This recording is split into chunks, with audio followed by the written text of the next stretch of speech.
ಆಷಾಢ ಮಾಸದಲ್ಲಿ ಈ 3 ರಾಶಿಗಳಿಗೆ ಅದ್ಭುತ ಶುಭ ಯೋಗಗಳು ಬರುತ್ತದೆ.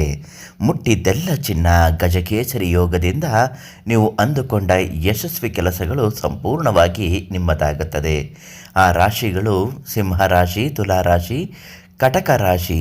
ಈ ಫಲಗಳನ್ನು ಗ್ರಹಗಳ ಪ್ರಭಾವ ಮತ್ತು ಈ ರಾಶಿಗಳಿಗೆ ಹೇಗಿರುತ್ತದೆ ಎಂಬುದನ್ನು ಇವತ್ತಿನ ಮಾಹಿತಿಯಲ್ಲಿ ತಿಳಿಸಿಕೊಡ್ತೀವಿ.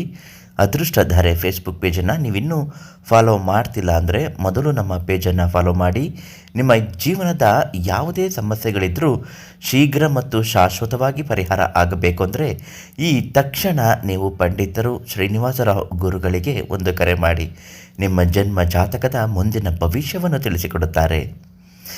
ಈ ಆಷಾಢ ಮಾಸದಲ್ಲಿ ಕಟಕ ರಾಶಿಯವರಿಗೆ ಹೇಗಿದೆ ಅಂತ ನೋಡೋದಾದರೆ ತುಂಬಾ ಒಳ್ಳೆಯದಾಗಿದೆ. ಕೆಲವರಿಗೆ ಉದ್ಯೋಗ ಮತ್ತು ವೃತ್ತಿ, ಹೊಸ ಜವಾಬ್ದಾರಿಗಳು ಅಥವಾ ಅಧಿಕಾರ ಸ್ವೀಕರಿಸುವ ಸಾಧ್ಯತೆ, ಕೆಲಸದ ಸ್ಥಳಗಳಲ್ಲಿ ಮೇಲಧಿಕಾರಿಗಳ ಬೆಂಬಲ. ಎರಡನೆಯದಾಗಿ ಆರ್ಥಿಕ ಸ್ಥಿತಿ, ಆದಾಯ ಮೂಲಗಳು ಹೆಚ್ಚಾಗುತ್ತೆ.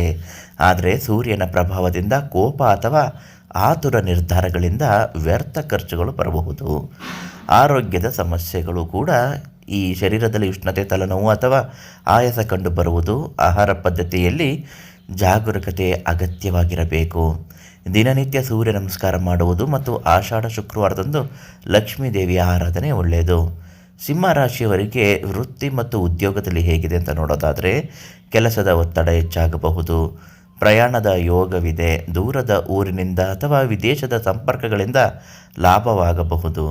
ಎರಡನೆಯದು ಆರ್ಥಿಕ ಸ್ಥಿತಿ, ಅನಗತ್ಯ ಖರ್ಚುಗಳು ಅಥವಾ ಅನಿರೀಕ್ಷಿತ ಪ್ರಯಾಣದ ವೆಚ್ಚಗಳು ಹೆಚ್ಚಾಗುತ್ತದೆ. ಹಣಕಾಸಿನ ವಿಚಾರದಲ್ಲಿ ಜಾಗರೂಕರಾಗಿ ಇರಬೇಕು. ಕಣ್ಣಿನ ತೊಂದರೆ ಅಥವಾ ನಿದ್ರಾಹೀನತೆ ಎದುರಾಗಬಹುದು. ಮಾನಸಿಕ ಶಾಂತಿಗೆ ಗಮನ ಕೊಡಿ. ಆದಿತ್ಯ ಹೃದಯ ಸ್ತೋತ್ರ ಪಠಿಸುವುದು ಮತ್ತು ಶಿವನಿಗೆ ಜಲಾಭಿಷೇಕ ಮಾಡುವುದು ಶುಭವಾಗುತ್ತದೆ. ತುಲಾರಾಶಿಯವರಿಗೆ ಉದ್ಯೋಗ ಮತ್ತು ವೃತ್ತಿ ಬದುಕು ನೋಡೋದಾದರೆ ಕೆಲಸದಲ್ಲಿ ಉತ್ತಮ ಯಶಸ್ಸು, ಬಡ್ತಿ, ಗೌರವ ದೊರೆಯುತ್ತದೆ. ವ್ಯಾಪಾರದಲ್ಲಿ ಹೂಡಿಕೆ ಲಾಭವಾಗುತ್ತದೆ. ಆರ್ಥಿಕವಾಗಿ ಹೊಸ ಯೋಜನೆಗಳು ಯಶಸ್ವಿಯಾಗಿ ಧನ ಲಾಭವಾಗುತ್ತದೆ.